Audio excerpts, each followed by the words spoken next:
우리가 살펴보고 있는 창세기라는 그 이름의 뜻은 하나님께서 세상을 창조하신 이야기입니다. 그런데 이 창조의 이야기는 3장에서 끝이 납니다. 그러면 이후에는 어떤 이야기가 기록되어 있을까요? 바로 아담의 가정 이야기, 또 노아의 가정 이야기, 아브라함과 이삭과 야곱의 가정 이야기입니다. 즉 창세기 4장부터 50장까지는 가정에 대한 이야기입니다. 그래서 창세기의 별명 중 다른 별명은 창가정기입니다. 여러분, 왜 하나님께서 이 가정에 대한 이야기를 다루실까요?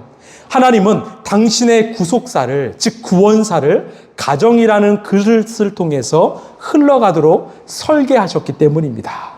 결국 창세기의 가정이 훗날 이스라엘이 되었고 신약으로 넘어와서 교회가 된 것입니다. 여러분, 우리 인간의 가정은 연약하죠. 깨어지기가 쉽습니다. 우리가 지금까지 살펴본 이 아담과 노아, 또 아브람과 이삭과 야곱의 가정은 우리가 생각하는 그런 믿음의 가정, 이상적인 가정과는 좀 거리가 있습니다. 정말 연약하고 부족함이 많은 가정이었습니다. 특별히 오늘부터 살펴볼 이 야곱의 가정에서는 소위 이 막장 드라마가 펼쳐집니다. 편애하는 아버지와 고자질하는 막내 아들과 그런 동생을 죽도록 미워하는 형들이 등장합니다. 마치 TV 드라마에서 볼 것 같은 가정이 등장하지만 그럼에도 불구하고요, 하나님은 그 가정을 통해서 놀라운 구원의 장을 여십니다. 오늘 말씀을 통해서 인간의 죄와 허물에도 불구하고 멈추지 않으시는 하나님의 일하심을 목도하는 오늘 되길 간절히 소망합니다. 우리 1절, 2절 말씀 함께 읽을까요? 시작. 야곱은 자기의 아버지가 몸부쳐 살던 땅, 곧 가나안 땅에서 살았다. 야곱의 역사는 이러하다. 17살 된 소년 요셉이 아버지의 첩들인 비라와 실바가 낳은 형들과 함께 양을 치는데 요셉은 형들의 허물을 아버지에게 일러 바치곤 하였다. 아멘. 지금 1절을 보면 야곱은 가나안 땅에 살고 있다고 말합니다. 여러분, 가나안은 어떤 땅이죠? 하나님이 명령하신 약속의 땅입니다. 지금 야곱이 가나안에 살고 있다는 것은 무엇을 의미할까요? 이 야곱은 하나님의 언약, 약속 안에 살고 있다는 거예요. 하나님의 말씀을 따라서 순종하며 살고 있다는 거죠. 그러면서 2절에 드디어 요셉이 등장합니다. 요셉의 나이는 17살이에요. 지금의 17살은 다르게 당시의 17살은요, 다 큰 성인입니다. 결혼할 수 있는 나이지요. 어떤 사리분별이 가능한 나이였습니다. 그런데 문제가 뭐예요? 그 2절 하반절을 보면 형들의 잘못을 아버지에게 일러 바치곤 했다라는 겁니다. 만약에 생각이 있는 동생이라면 어떻게 했을까요? 형들의 허물 덮어줘야죠. 감싸줘야죠. 그런데 요셉은 보이는 족족 아버지께 고자질했다고 성경은 말합니다. 저희 아이들도요, 때로는 서로 놀다가 이 부모께 고자질하곤 합니다. 왜냐? 저도 그랬거든요. 어릴 땐 누구나 할 수 있어요. 한 10살 정도 넘어가면 잘 안 합니다. 근데 요셉은 17살이 될 때까지도 고자질했다라는 거예요. 이것은 철이 없는 철부지라는 거죠. 자, 우리 3절 한번 읽을까요? 시작. 이스라엘은 늙음하게 요셉을 얻었으므로 다른 아들들보다 요셉을 더 사랑하여서 그에게 화려한 옷을 지어서 입혔다. 아멘. 왜 그랬냐? 이 요셉은 이스라엘, 즉 야곱이 노년에 얻은 아들이기 때문입니다. 성서학자들은 대략 90세 넘어서 그 요셉을 얻었다라고 말합니다. 또한 이 야곱이 사랑했던 이 라헬의 아들이었습니다. 그래서 요셉을 다른 형제들보다 더 특별히 사랑해서 요셉에게만 3절을 보면 화려한 옷을 입혔다고 말합니다. 여러분, 지금 이 야곱 누구를 닮아 있습니까? 바로 부모를 닮아 있습니다. 이 아버지 이삭은 에서를 사랑했고 어머니 리브가는 야곱을 사랑했습니다. 자녀를 편애했지요. 그 모습을 야곱이 그대로 보고 배운 것입니다. 그리고 야곱은 그대로 또 따라하는 것이죠. 여기에 부모님이 계시죠. 자녀들은요, 부모의 말이 아니라 삶을 통해 배웁니다. 우리가 말로만 가르치지 않고 삶으로 바른 길을 보여주는 참된 부모가 되길 간절히 소망합니다. 지금 성경은 요셉이 화려한 옷을 입었다고 말합니다. 개역개정에서는 어떤 옷이죠? 채색 옷이죠. 이 화려한 옷으로 번역된 히브리어는 이 케토네트 파심이라고 하는데, 이 파심은요, 손목과 발목까지 내려오는 긴 옷을 의미합니다. 당시 노동하는 사람들은요, 활동하기 편한 짧은 옷을 입었어요. 반팔과 반바지를 주로 입었습니다. 이 파심, 긴 옷은요, 관리자나 감독관들이 입었던 옷입니다. 무슨 말입니까? 아버지가 막내 요셉에게 준 역할은요, 노동이 아니라 형들이 양을 잘 치는지를 감독하는 감독관이었다는 거예요. 지금 형들은 뜨거운 뙤양볕에서 땀을 흘리며 양을 치고 있습니다. 요셉은 뭐 하고 있을까요? 나무 그늘 밑에서 형들이 양을 잘 치나 감독하고 있는 거예요. 만약에 정상적인 17살이었다면 아마 그 아버지의 제안에 거절했을 것입니다. 아버지, 저도 형들처럼 함께 양을 치겠습니다. 이거는 불공평합니다. 그러나 이 요셉은 그것을 거절하지 않았습니다. 또한 화려한 옷을 입었다는 것은요, 그 아버지의 마음의 후계자가 장남이 아니라 막내 요셉이었다는 것을 상징합니다. 그러니까 형들의 입장에서는요, 화가 날 수밖에 없는 상황이지요. 우리 4절 말씀 함께 읽어볼까요? 시작. 형들은 아버지가 그를 자기들보다 더 사랑하는 것을 보고서 요셉을 미워하여 그에게 말 한마디도 다정스럽게 하는 법이 없었다. 아멘. 이 4절에서 보면 형들은 말 한마디도 그에게 다정하게 하지 않았다라고 말합니다. 다정하지 않았다라는 말의 원어적인 표현은요, 이 샬롬, 평화가 없었다라는 거예요. 즉 아버지의 잘못된 사랑으로 인해서 형들 사이에 샬롬이 사라진 겁니다. 그런데요, 이제 형들이 요셉을 더 미워하는 사건이 하나 발생하는데, 그것은 바로 꿈입니다. 우리 6절 말씀 읽겠습니다. 시작. 요셉이 형들에게 말하였다. 내가 꾼 꿈 이야기를 한번 들어보셔요. 아멘. 자, 요셉이 형들에게 말하였다라고 하죠. 이 말하였다의 원어적 의미는요, 요셉이 형들을 쫓아다니면서 제발 내 말 좀 들어보세요, 이렇게 간청했다라는 거예요. 어떤 꿈의 내용이었을까요? 우리 7절입니다. 시작. 우리가 밭에서 곡식단을 묶고 있었어요. 그런데 갑자기 내가 묶은 단이 우뚝 일어서고 형들의 단이 나의 단을 둘러서서 절을 하였어요. 아멘. 우리가 너무나 잘 아는 내용이죠. 형제들이 밭에서 곡식단을 묶고 있는데 요셉이 묶은 곡식단이 일어섭니다. 그리고 형들이 묶은 단이요, 요셉의 단을 향해서 엎드리는 거예요. 절을 했다라는 겁니다. 즉 형들이 요셉을 향해서 납작 엎드렸다라는 거죠. 여러분, 우리말 성경에는 이 번역이 하나 빠졌는데, 이 히브리어 원문을 보면 이 봐라라는 뜻의 히브리어 힌내가 3번이나 기록되어 있습니다. 이런 말입니다. 형들 봐봐, 내 단이 일어섰대. 근데 형들 봐봐, 형들의 단이 내 단을 향해서 절을 했대. 형들 봐봐, 참 신기하지 않아? 자기 혼자 기쁘게 감탄했다라는 말이에요. 그러니 형들이 얼마나 미워했을까?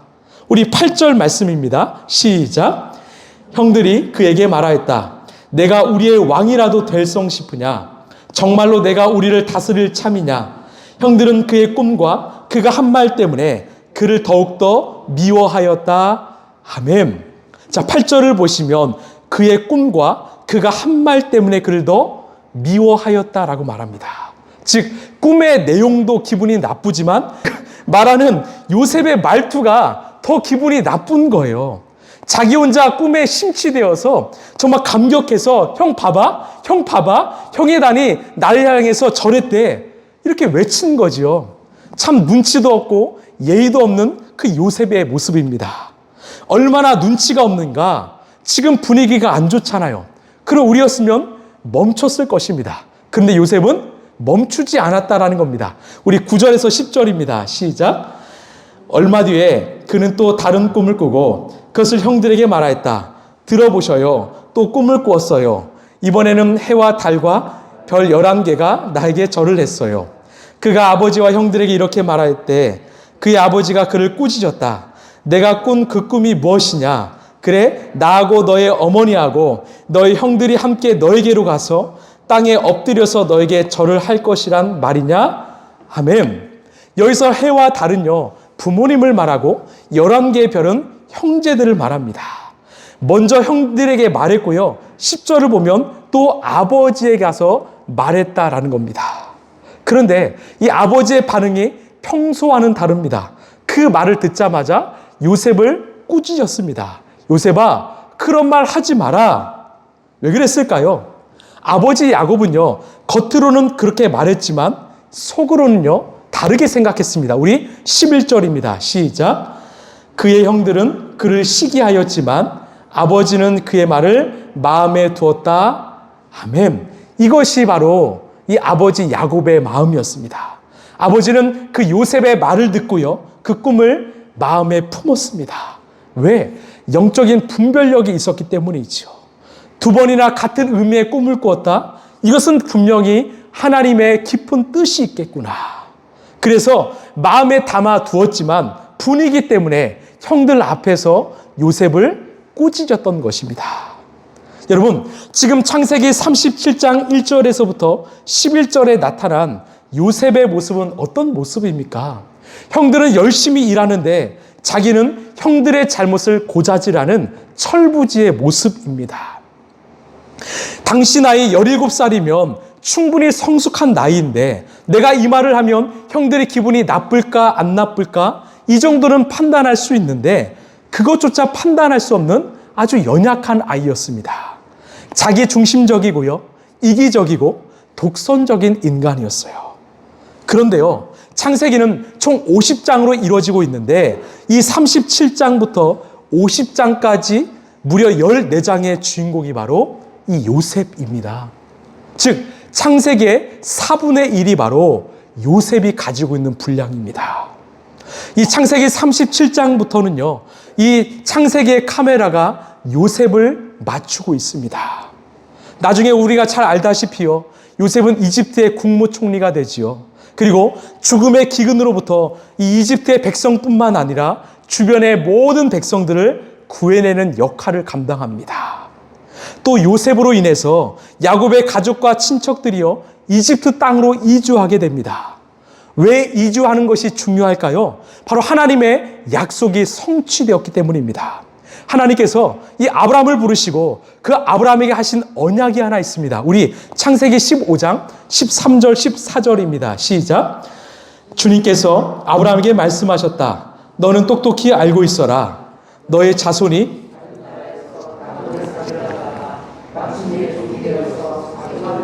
괴로움을 받을 것이다.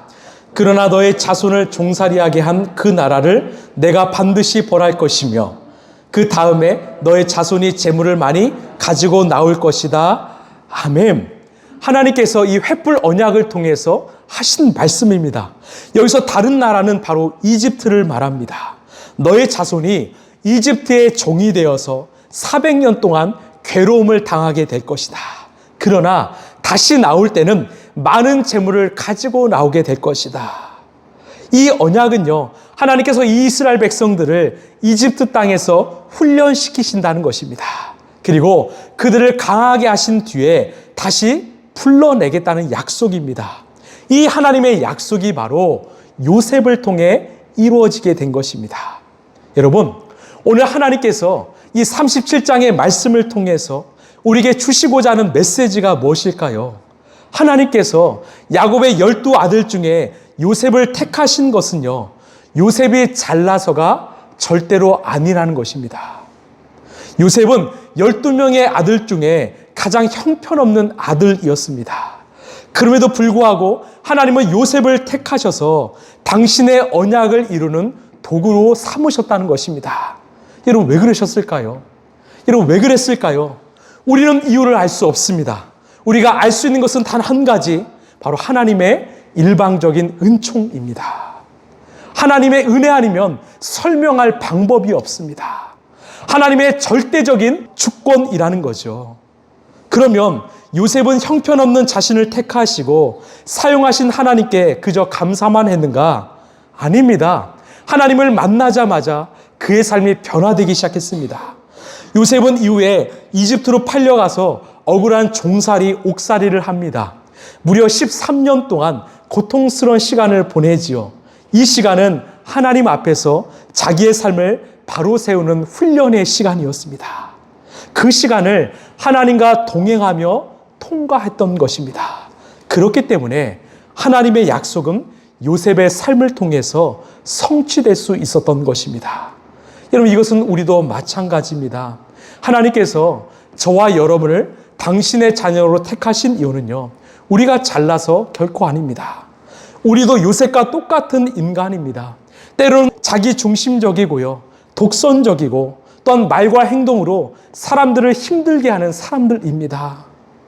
이 세상에는요, 우리보다 더 정직하고요, 도덕적이고 윤리적인 사람 많이 있습니다.